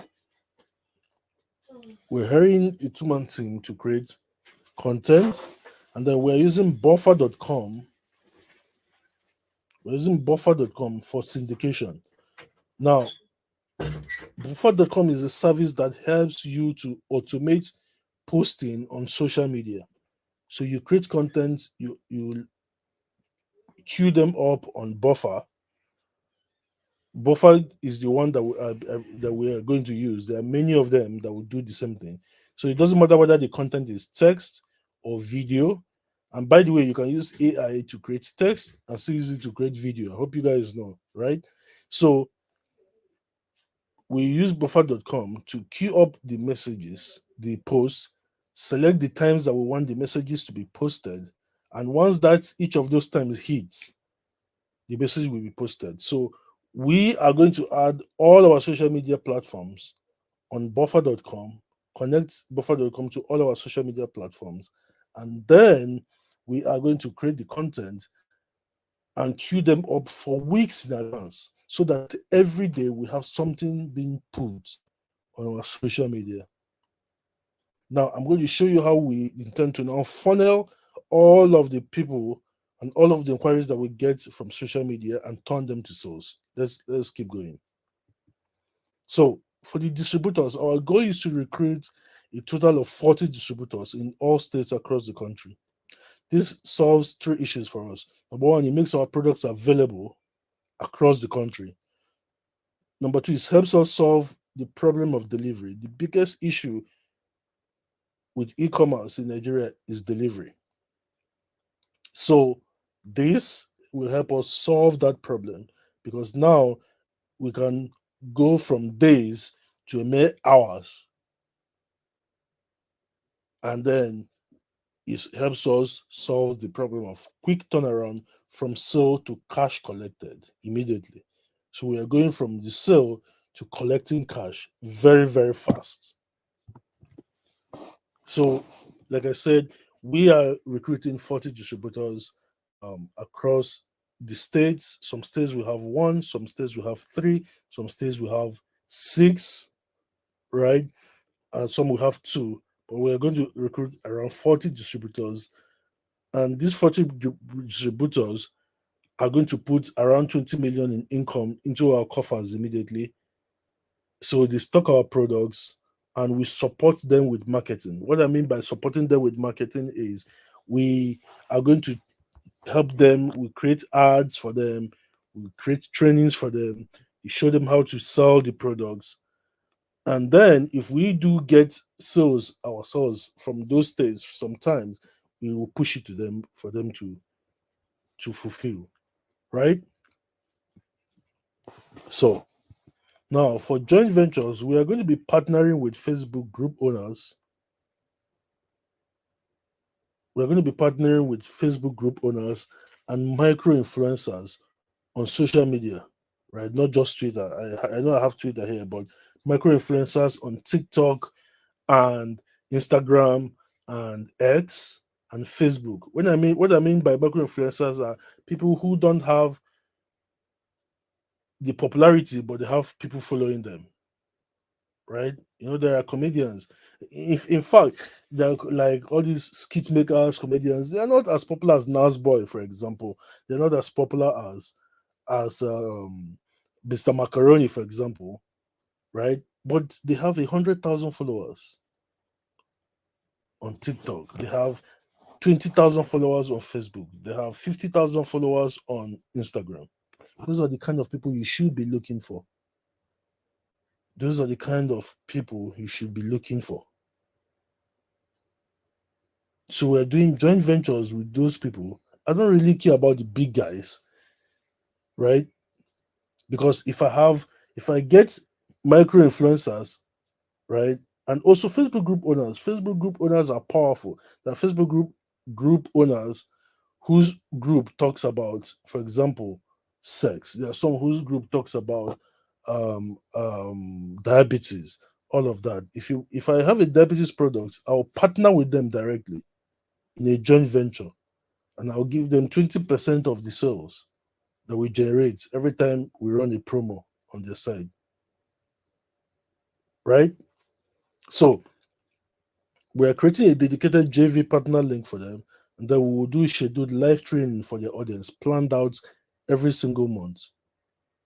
So imagine where you have micro influencers, 20 of them, and each of your micro influencers has 50,000 followers times 20. That means you are reaching 1 million people. If you're running a promo with these guys once a week, you're reaching a potential 1 million people every single week. So we're doing this. Our goal is to get as many joint venture partners as possible. If there are 1,000, I want to get all the 1,000. Right? And then, of course, we're going to be running adverts on Facebook. We're going to be doing Google search ads, and then we're going to be running Facebook ads and also on X, formerly known as Twitter. We're going to be running ads. Now we're not doing this in house. We're going to be using outside agencies for this purpose. So, but like I said, we're spending money on ads is going to be about 10% of our marketing strategy for next year. It's on purpose. I want to make sure that even if we don't have ads, that we can build a business that runs itself without necessarily having to burn money. Okay. So let's talk about the funnels. How do we create the funnels that lead to these things? How do we create the funnels? The very first one is the distributor funnel. So the distributor funnel is we're running adverts to get distributors. So our advertisement will take a distributor to a VSL, right? It takes them direct to a VSL, no opt-in, no nothing. Takes them to a VSL. If you don't know what a VSL is, it means video sales letter. So it's just basically a video of me in the video explaining um, our distributor strategy, telling them what we are going to be giving them, showing them the numbers, how much they stand to make, and all of that, and telling them if they're interested in becoming a distributor, click the link below this video and book a call. because I need them to book a call with somebody in my office or myself, and then we'll talk to them. We want to make sure that the people are, we have a set of questions that we're going to ask them that will determine whether we want to work with them as a distributor or not. If we want to work with them as a distributor, we now tell them how to sign up and become a distributor. All right. So this is our funnel for the distributor, for getting our distributors and recruiting our distributors. Now, this is our funnel for our products. So we are running adverts for our products. The adverts will go straight to a VSL, and then from the VSL it will go to an opt-in. Now, this opt-in is going, the opt-in is going to be to email and WhatsApp at the same time. We're using an automation for it. We're using a custom code for it. So once people click, they watch the VSL, they're interested in learning more about the product, because we tell them if you have any inquiries or any questions about the video you just watched, click the link below and ask us on WhatsApp. But immediately they click that link and fill the form, it will add them to our WhatsApp, but it will also add them because we're taking, they're filling their name and their email and their WhatsApp phone number. So it will add them to WhatsApp, but it will also add them automatically to our email autoresponder, right? So now we can reach them via email and we can reach them via WhatsApp. And then we have a sales team that is on standby to talk to them on WhatsApp, call them on WhatsApp, talk to them on WhatsApp, close the sale, right? So this is how our content funnel is going to go. So our content funnel will go, we push out the content. So every piece of content that we put out is going to have a link, whether we put it out on Facebook or Instagram or X or LinkedIn.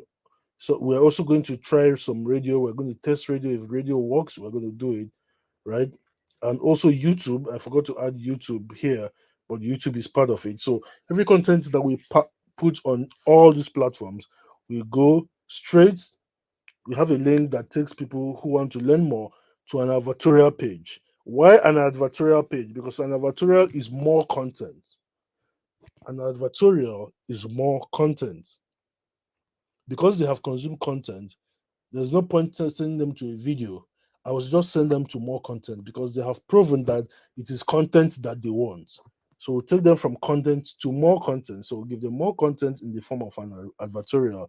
An advertorial is an article written like an advert. That's why it is called advertorial. So we send them there, and then there's a link for them to opt in to WhatsApp. Again, just like with the product funnel, once they opt in, we ask them to our email autoresponder, and it also adds them to WhatsApp. And then our team of salespeople are ready on standby and they start closing the sale. All right. So, our closing pathways, how do we want to close? How are we planning to close our sales? So, like I said earlier, opt into WhatsApp and email simultaneously. So we're going to be sending them emails to close them. Then we push them back from the emails to WhatsApp, right? Using themed and timely content. The closing is done exclusively on WhatsApp. We are starting with 10 closers. Please, you don't have to start with 10 closers. You can start with one. The closer can be you yourself. There's AI that helps people close sales now. Please search for it. There's one that I saw called I think it's called Air.ai, but it was quite expensive. But I'm sure that there are similar ones that are cheap to use. But basically the AI acts as a closer. You train it with your script, and then it just replies people via WhatsApp. And they will think they're talking to a real human being, but they are not. Right? But in my own case, I plan to for us to have real human beings, right? We're going still going to add the AI eventually, because the essence of AI is to help automate a lot of things so that you don't have too many people doing the same things. So we're going to add AI eventually, but we're starting with 10 people because we're hitting hard. We are going to need a lot more people. So each sales closer, here's how we're paying them. We're paying them a base salary. So they have a base salary and then they get a 2% bonus commission on every sale that they close. So every sale they close, we pay them 2% of the sales price. Now you might think 2% is not plenty, but imagine if one person closes 20 sales a day, meaning that they get 40%. Think about it every single day. If they close 20 sales a day, they get 40% of whatever the product sells for. Right? So that is how we plan to do it. And this brings me to the end of the training. We have gotten to the end of our presentation right here. I hope this has been illuminating for you. Uh, this time tomorrow, the edited version of this presentation will be available. Just log into ourteachybusiness.com. Just go to ourteachybusiness.com/login, log into your account. If you've forgotten your password, click on password recovery, recover your password, log into the account, and you will see this inside your dashboard, your members area. Click on it, and you'll be able to access this training plus the bonuses that we promise to give. So now I'm going to take questions for the next 5 to 6 minutes. I don't want to keep you guys here for longer than is necessary. So let me get the questions if there are any questions before we close. Okay?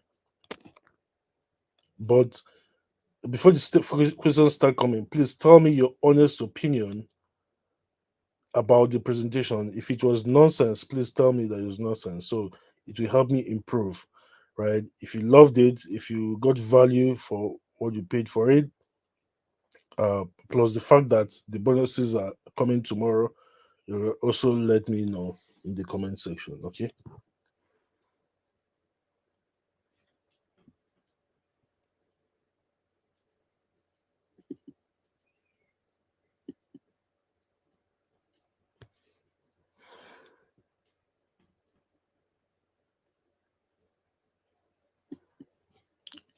All right, guys. Any questions? Any comments?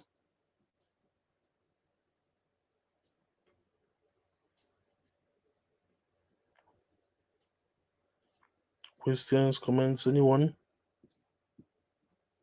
Let's have it. Let's have it.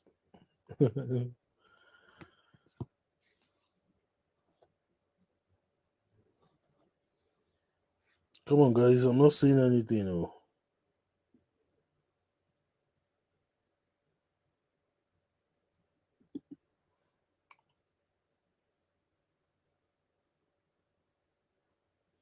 Okay. The comments have begun to come. Absolutely brilliant. That's good. That's good to hear. That's good to hear. How to differentiate a need to a want? That's a great question, Stanislas. And which one do you need to focus on? Okay, so how do you differentiate a need from a want? So a want is something that people simply want. They want it. So for example, people want iPhones or people want smartphones, high-end smartphones, but do they need it? Do they need a regular phone can do? Even a 3310 is good.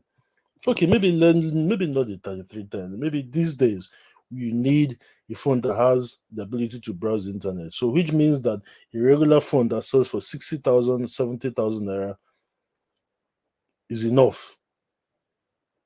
There is no point spending 1 million naira on the phone. The only reason why people buy phones that's pricey is because it is a want. They just want it. So I don't know if that helps, right? So a want is something that people just want it. For example, people want to have sex. Do they need to have sex? Do you need to have sex in order to stay alive? No, you don't. But you have sex because you want to. So think of it as something that people are willing to spend time and money to get no matter what, whether it is essential to their lives or not. A need is something that is you can't do without it. For example, food is a need. Now there are some things that are both a need and a want, right? Food is a need, right? Food is not a want because you can literally eat anything to survive. If it came down to it, if it came down to it, you are literally going to eat anything to survive, right? But if you say, "Oh, I want to have rice and chicken," that one is a want. It's not. You don't need to eat rice and chicken to stay alive. You get what I'm saying? So I hope that explains it. Josh says, "How do we recruit? How do you recruit the influencers at DMs or ads? The influencers will go to their DMs. Many times they don't even respond, but we keep DMing them. We keep DMing them until they respond. All the ones that don't respond, every week we start again. I have people in my office who does their job basically to get a response from these guys, and we're always on the lookout, especially on TikTok, for the rising stars. You know, this guy that does I agree to, we know when he started. The guy that does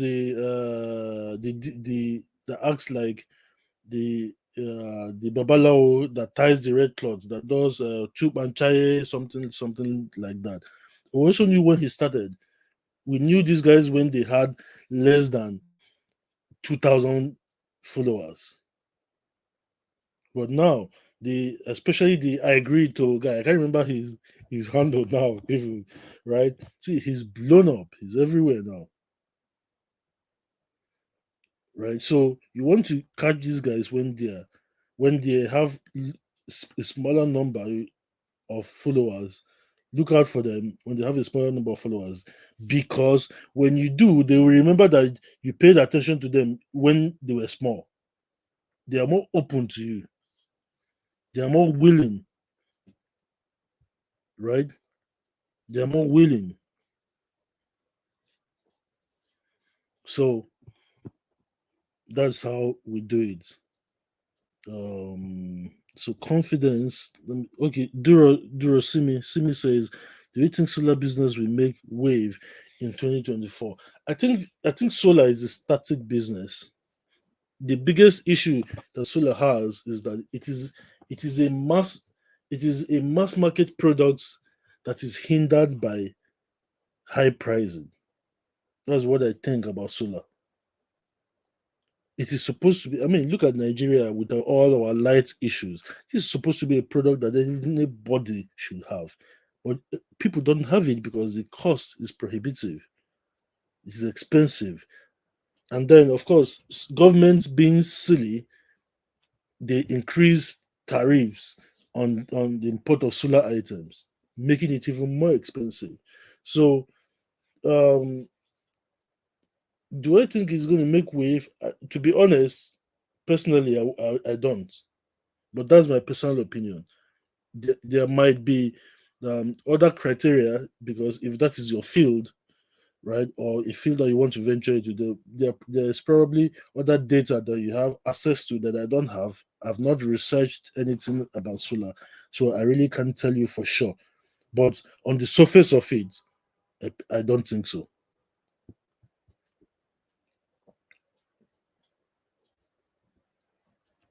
right? Confidence says, "How do we reconcile selling what people want and being innovative enough to high selling products?" Oh, okay. I don't think. Let me see whether I understand your confidence. So, how do you sell what people want and being innovative enough to sell? How? What do you mean by high selling products? Can you clarify? Do you mean like high price products or products that sell a lot? Because if people want it, it will sell a lot. Again, let's go back to the example of the GSM. When GSM started in Nigeria, everybody wanted it. You wanted it, I'm sure. You wanted it. I wanted it. Our fathers wanted it. Our mothers wanted it. And we not only wanted it, we needed it because people needed a way to communicate. Communication was hard. Do you remember back in the day when the only way you talked to your cousins or your friends was by visiting them in their house? No, you don't even visit, you just place a phone call. So Nigerians not only needed it, they not only wanted it, they needed it. So it was such a marriage. It was such a beautiful marriage of two things in one, two criteria fusing in one, right? So if people want a product, you are going to sell a lot of it, as long as you are selling it at a price that they can afford. Because that's the other thing. Just like the solar thing, people want the solar thing, but a lot of people can't afford it because it's expensive. If there was a solar system that will light up a four-bedroom house for 24 hours every day that was selling for even 100,000 naira, I'm telling you, people will be buying it in their millions. People will be buying it in their millions. Okay.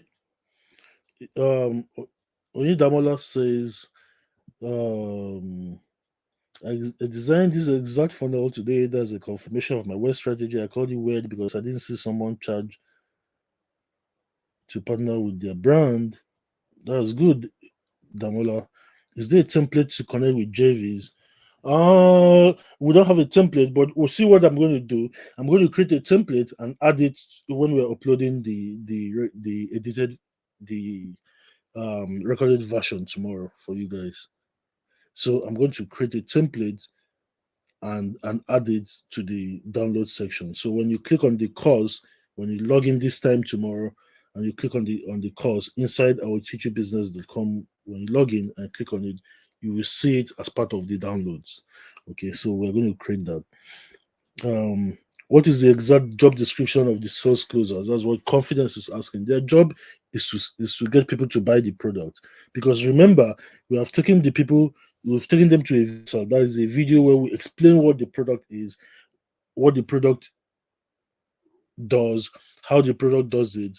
In our case, because we sell health products, we're telling them the ingredients, the product, and all of that, and how the product will help them solve their health problem. Now tell them if you have any questions, click the link below and reach out to us on WhatsApp. We're not asking them to pay there. We're not telling them to pay at that point, right? The thing is that I want to get as many of them reaching out to us. So even those who want to ask about price, they fill in the form. Even those who have questions, they fill in the form. The closer guys now, their job is to now respond to these guys. Hi, my name is so so and so from Kairos. How may I help you? If the person wants the price, the person will say, "Oh, so how much is it?"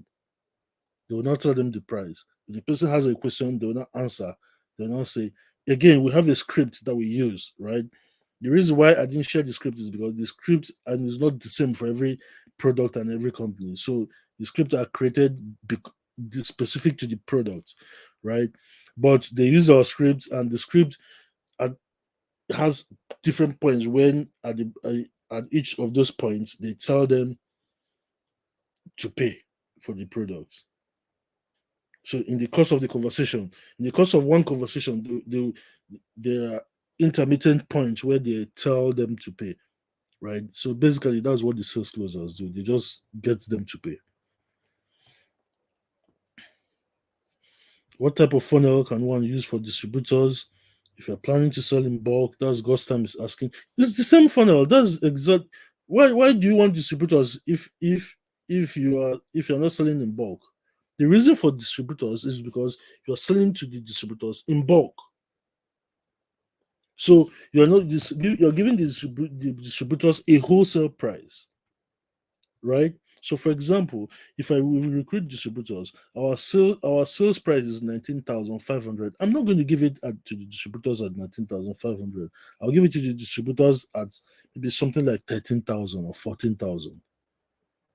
So I will make about 5,000 if I give it to distributors versus if I sell it individually. But understand this, the distributors are going to be buying at least 100 units. That's something that I omitted to mention. Every distributor that we recruit is going to pay for at least 100 units of our product. So we sell 100 units in advance. So even though we're making 5 grand on it rather than the 10,000 that we make if we sold it directly, because we're selling more products, we're moving more units. Again, remember what I said, the volume. We're moving more units, right? And we're hitting our sales goal a lot faster. All right. So confidence says again, I like the sense that confidence has been asking. So she says, if I'm creating a digital product, for example, it costs, how can I calculate my cost of goods sold? Superb.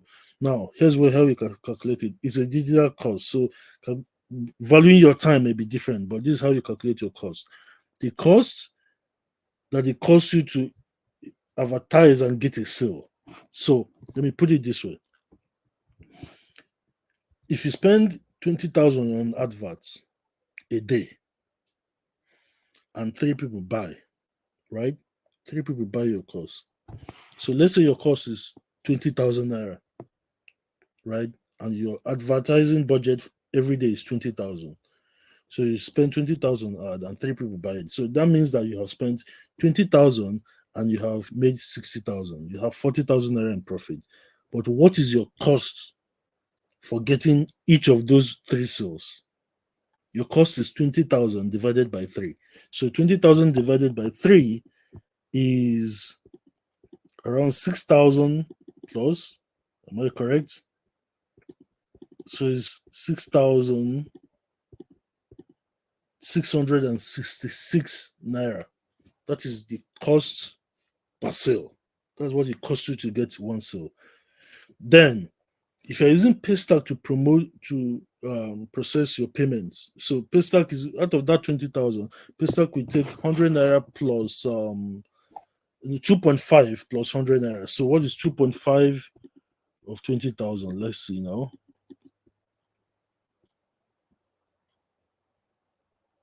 2.5 of 20,000.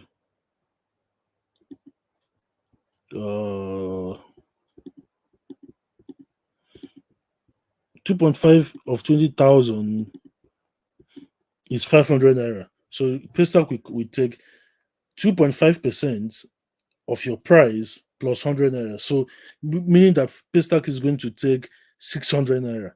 So now your cost for conversion for the based on the ads is 6,666 naira, right? And then Paystack is collecting 600 naira. So when you add those two together, what it means is that your cost is 7,266 naira. That is your cost of goods sold if it's a digital product that you're selling for 20,000 and you're spending 20,000 on ads and getting three sales. So what you do is that you look at how much you're spending on the ads, divide it by how many sales you get, then find out how much Paystack is charging you per sale to process the payment, either Paystack or Flutterwave or whichever one you're using, right? So that will be your cost of goods sold.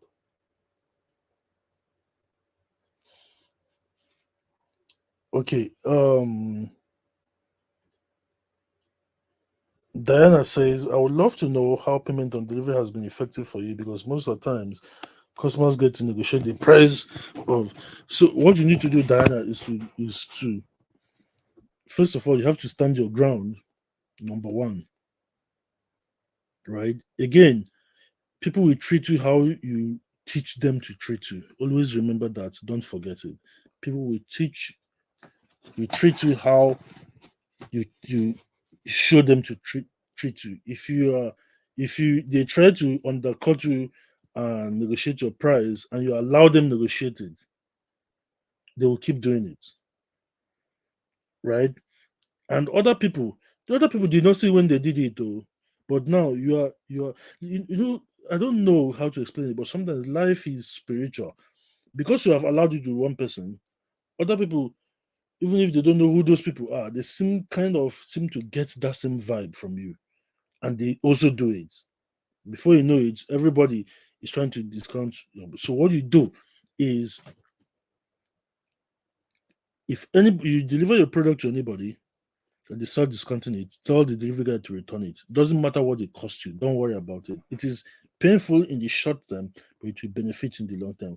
The moment they see that you are willing to take your product back, they're going to change their mind. Here's another. Let me give you an example. So 2 days ago, I get a call from our delivery company. It was weird that they were calling me, but they said they called my assistant that is in charge of my staff that is in charge of our deliveries, but they couldn't reach her, so they called me and they said, "Oh, we brought this product this to the buyer, and the guy is complaining." I said, "What is he complaining about?"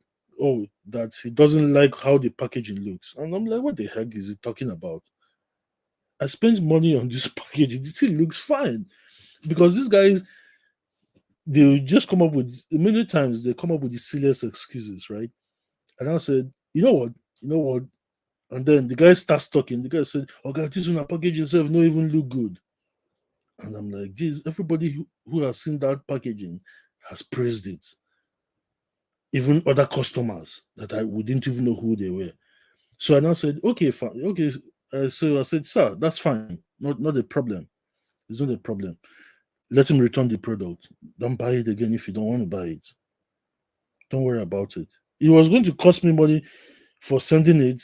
I'll lose the sale and I'll still pay for the shipping, but I didn't mind.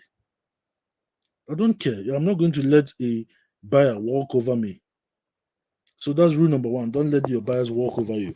Rule number two is that you need to use companies that do fast deliveries. Many times, these issues with clients happen with pay on delivery because the product has taken too long a time to get to them. So now they are experiencing buyer's remorse and they're looking for reasons to either not buy the product or to try to get some more money off it. Make sure that when you send them the product, that they know exactly the cost of the product. And you call them before you send out the product and you ask them, "This is the price of the product. Should we still send it? We don't discount." Make sure you do that before you send out the product. We do not discount. Should we send it? If they say now send it, then fine, you send. If you send it and they still try to pull some silly trick, cut them off and take your product back. They will learn. All right. Hope that answers your question, Diana. So that's how we do it. We don't negotiate. We tell them ahead of time. We call them ahead of time. We confirm that they want us to send it at that price before we do that. Okay. So, all right. I can see there are no other questions. Again, I want to thank every single one of you, all of you who have asked questions, all of you who are here. We have about a 98% attendance. So this is good. This is good. I deeply, deeply appreciate every single one of you. Believe me, I deeply, deeply, deeply appreciate every single one of you for joining me for this training. Please know that you can always reach out to me if you have any questions, any concerns. Just you know, send me a DM or just tag me on Twitter. I try my best to respond to everybody as timely and as quickly as my work allows me to. Thank you so much to all of you, Diana Confidence, God's Time, Oidamola, Stanislas, Tebi, Durosimi, Chris, DH Media, Josh, uh, Idris, Kulakpo, Nabs, who else? He's here. Olaiton, Soji, Onyinye, Wiz Finance, Lukman, Abdurazak, Gabriel, Oti, Daniel, Chris, April, Olabode, Simi. I don't know which one is your first name, but that's fine. Daniel, Carlo, who else is here? Steve, and then every other person who didn't comment, but so I couldn't see your name. I want to thank every single one of you for taking the time to be here tonight. I deeply appreciate you. Have a great night, everybody. And this time tomorrow, please log into our teachybusiness.com/login and you'll be able to see the edited version of this and the other bonuses. Thank you so much, everybody. Have a great night. God bless you. Cheers.